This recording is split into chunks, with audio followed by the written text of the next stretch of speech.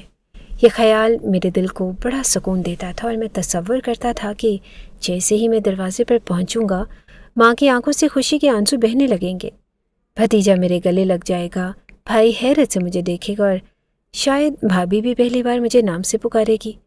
میں نے اپنے آفس سے چھٹی لی اور ٹکٹ بک کرائی، سامان پیک کیا، ہر چیز کو بڑی محبت سے بیگ میں رکھا، ہر تحفے کو علیحدہ علیحدہ پیک کیا اور یہاں تک کہ بچوں کے لیے چاکلیٹس بھی نرم رکھنے کی کوشش کی تاکہ وہ خراب نہ ہو جائیں۔ میں ہر دن گنتا تھا، ہر گھنٹہ گنتا تھا۔ جیسے جیسے دن قریب آ رہا تھا میری بے قراری بڑھ رہی تھی۔ دبئی کی گرمی بھی اب مجھے کم لگنے لگی کیونکہ میرے دل میں اپنے وطن کی خوشبو بس گئی تھی۔ مجھے لگتا تھا کہ جب میں لاہور کے ایئرپورٹ پر اتروں گا تو ہوا بھی مجھے پہچانے گی۔ اس سفر کی تیاری میں اتنا مگن ہو گیا کہ مجھے اپنے دکھ درد بھی بھول گئے تھے۔ میں رات کو سونے سے پہلے ان لمحوں کا تصور کرتا جب میں اپنی ماں کے گلے لگوں گا، جب میں بھائی کے ہاتھ میں تحفہ دوں گا، جب میں بچوں کو گود میں اٹھاؤں گا اور جب وہ مجھے پہچان کر مسکرا دیں گے۔ میں ان کی چھوٹی چھوٹی باتوں کو سننا چاہتا تھا اور ان کی شرارتیں دیکھنا چاہتا تھا۔ میں ان تصویروں سے زیادہ ان کی حقیقت کو محسوس کرنا چاہتا تھا جنہیں بھجوانے میں بھابھی ہمیشہ ٹال مٹول کرتی تھی۔ یہ وہ سفر تھا جو میں نے صرف اپنے جسم سے نہیں دل سے طے کیا تھا۔ ہر قدم کے ساتھ میرے جذبات جڑتے جا رہے تھے اور ہر بیگ میں رکھے تحفے کے ساتھ میری محبت بندھی ہوئی تھی۔ مجھے ایسے لگ رہا تھا کہ میں صرف واپس اپنے گھر نہیں جا رہا بلکہ اپنی شناخت، اپنی محبت، اپنی قربانیوں کی گواہی لے کر جا رہا ہوں تاکہ سب کو بتا سکوں کہ منیر نے دور رہ کر بھی اپنوں کو کبھی فراموش نہیں کیا۔ ان کی خوشیوں میں اپنی خوشی تلاش کرتا رہا، ان کے سکون کے لیے اپنی نیندیں قربان کی، اپنی صحت داؤ پر لگائی، اور اب جب کہ میں واپسی کے سفر پر تھا دل میں ایک عجیب سی خوشی تھی اور بے چینی بھی، یہ سوچ کر کہ کیا واقعی وہ سب ویسا ہی ہوگا جیسے میں تصور کر رہا ہوں؟ کیا ماں مجھے اسی محبت سے گلے لگائے گی؟ کیا بھائی خوش ہوگا؟ کیا بھابھی ایک بار میرے لیے مسکرا دے گی یا بس وہی پرانی بے رخی ہوگی؟ خیر، مجھے اب کچھ فرق نہیں پڑتا تھا کیونکہ میں نے اپنا فرض نبھایا تھا، اپنی محبت نبھائی تھی، اور اب میں چاہتا تھا کہ بس ایک بار ان سب کی آنکھوں میں اپنی قدر دیکھ سکوں۔ جب میں اپنے محلے میں داخل ہوا تو دل کی دھڑکن تیز ہو گئی۔ ہر گلی، ہر نکڑ پر بچپن کی یادیں تازہ ہو رہی تھی، بچپن کے وہ لمحے جو میں پیچھے چھوڑ آیا تھا، پھر وہ دوپٹہ اڑائے کھیلتی بہنیں، وہ گلی میں چپل چھوڑ کر بھاگتے بچے، وہ صحن میں بیٹھ کر ہنستے روتے ماں کے چہرے کی جھلکیاں، سب کچھ آنکھوں کے سامنے گھوم رہا تھا۔ میں نے پرانے دروازے کو ہاتھ لگایا تو وہ پرانی چیخ جیسی آواز آئی جو کبھی بچپن میں ڈرا دیا کرتی تھی۔ دل بھر آیا اور میری آنکھوں سے آنسو گرنے کو تیار تھے۔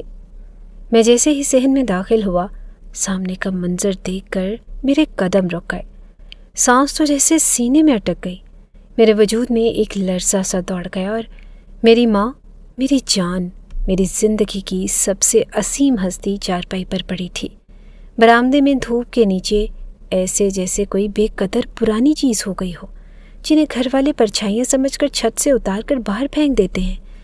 ان کا چہرہ پہلے سے آدھا ہو گیا تھا، جسم جیسے ہڈیوں کا پنجر بن چکا تھا اور بالوں میں سفیدی کا سمندر اور آنکھوں میں ایسی پیاس جیسے سالوں سے کسی اپنوں کی دیدار کی طلب ہو۔ میں دوڑ کر ان کے پاس گیا، ان کا ہاتھ پکڑا تو ہاتھ جیسے برف ہو گیا ہو۔ میں نے ان کو سہارا دینے کی کوشش کی لیکن ان کے لبوں سے نکلا کہ بیٹا اب نہیں اٹھ سکتی، اب ٹانگوں میں جان نہیں، اب میں معذور ہو چکی ہوں۔ ان کے ان الفاظ نے میری روح کو چیر دیا اور میں گم سم بیٹھ گیا، میرے دل کے ٹکڑے زمین پر بکھر گئے۔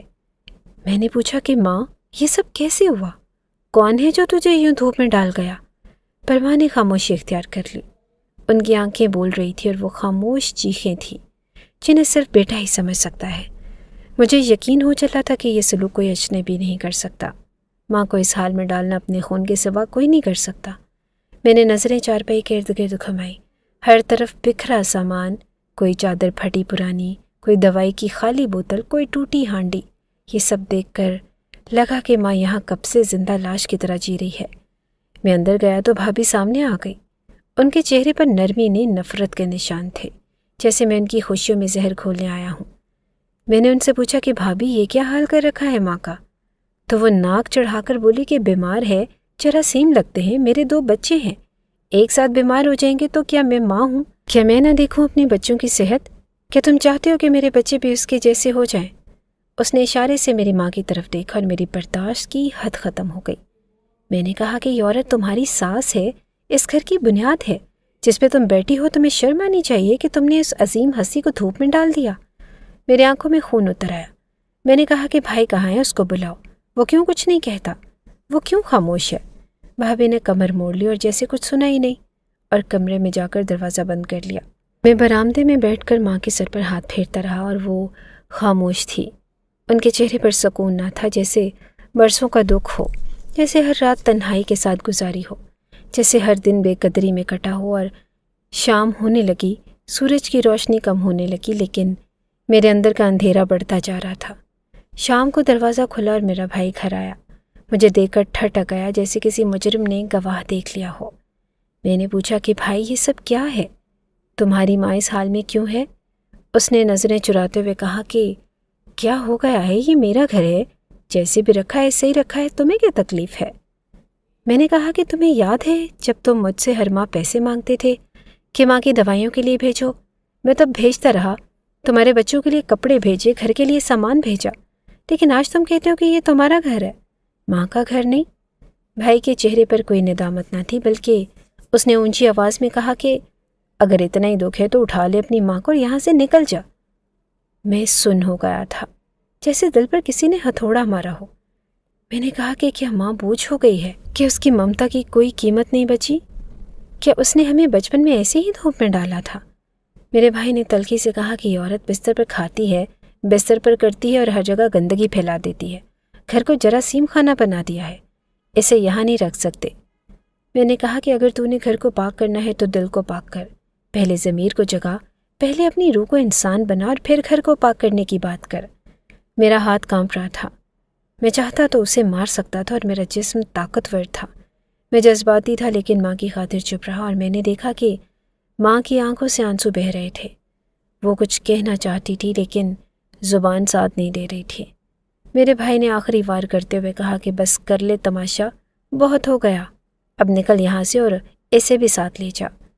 میرا دل خون کے آنسو رو رہا تھا اور میں نے چارپائی کے پاس بیٹھ کر ماں کا ہاتھ تھاما اور کہا کہ ماں چلیں یہاں سے، یہ گھر اب ہمارا نہیں رہا، یہ لوگ اب اپنے نہیں رہے۔ اور ماں نے دھیرے سے آنکھیں بند کر لی، جیسے کہہ رہی ہوں کہ بیٹا اب جہاں بھی لے جا بس ساتھ لے جا، مجھے اپنوں کے بیچ پردیسی نہ رہنے دے۔ میں نے اپنی ماں کو گود میں اٹھایا اور گھر کی دہلیز پار کرنے لگا۔ میرے دل میں ایک عجیب سی کیفیت تھی، جیسے وقت کا پہیہ الٹا چل رہا ہو۔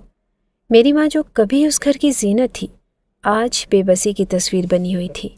ان کی آنکھوں سے آنسو رواں تھے اور وہ ماضی کی یادوں میں کھوئی ہوئی تھی۔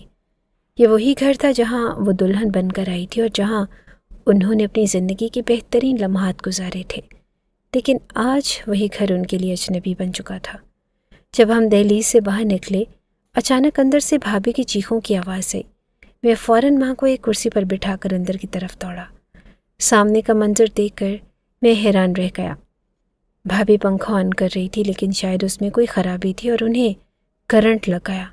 بجلی نے انہیں اس قدر شدت سے پکڑا کہ وہ وہیں دم توڑ گئی۔ بھائی اور بچے بھی رونے لگے اور گھر میں تو کوہرام ہی مچ گیا۔ میں نے بھابھی کی مدد کرنے کی کوشش کی، لیکن وہ اس دنیا سے جا چکی تھی۔ بھائی بکھلا گیا اور بچوں کو سنبھالنے کی کوشش کرنے لگا۔ جب یہ طوفان تھما تو بھائی نے مجھ سے معافی مانگی، لیکن میں اپنی ماں کو وہاں سے لے جا چکا تھا۔ میں نے ایک ہوٹل کا کمرہ بک کیا اور ان کے لیے نیا گھر تلاش کر رہا تھا۔ بھائی نے مجھ سے کہا کہ تم لوگ واپس چلو، میں غلطی پر تھا، میں بچوں کو اکیلے کیسے سنبھالوں گا، ماں سے کہو کہ گھر چلیں۔ میں نے جواب دیا کہ تم ماں کے لیے واپس نہیں آئے، تمہیں اپنے بچوں کے لیے کسی نوکرانی کی ضرورت ہے، لیکن اب میری ماں تمہارے کسی کام کی نہیں، تمہیں تمہاری سزا مل گئی اور مجھے میری ماں مل گئی، اللہ حافظ۔ میں نے اپنی ماں کے لیے ایک چھوٹا سا گھر کرائے پر لیا جہاں وہ سکون سے رہ سکے۔ میں نے ان کی دیکھ بھال کی، ان کے لیے کھانا بنایا اور ان کے ساتھ وقت گزارا۔ میری ماں کی حالت دن بدن بہتر ہونے لگی، ان کے چہرے پر خوشی کی جھلک نظر آنے لگی اور وہ دوبارہ زندگی کی طرف لوٹنے لگی۔ میں نے اپنی ماں کے ساتھ ان کے ماضی کی یادیں تازہ کی، ان کے ساتھ ہنسا، ان کے ساتھ رویا اور ان کے ساتھ زندگی کے ہر لمحے کو جیا۔ میں نے ان کی خدمت کی اور ان کے پاؤں دبائے، ان کے بال سنوارے اور ان کے دل کو سکون دیا۔ میری ماں نے مجھے دعائیں دیں اور میں نے ان دعاؤں کی برکت سے اپنی زندگی میں سکون پایا۔ وقت گزرتا گیا اور میری ماں نے اپنی زندگی کے آخری دن میرے ساتھ گزارے۔ انہوں نے مجھے گلے لگایا اور کہا کہ بیٹا، تم نے میری خدمت کی، میری عزت کی اور مجھے وہ مقام دیا جو ایک ماں کا حق ہے۔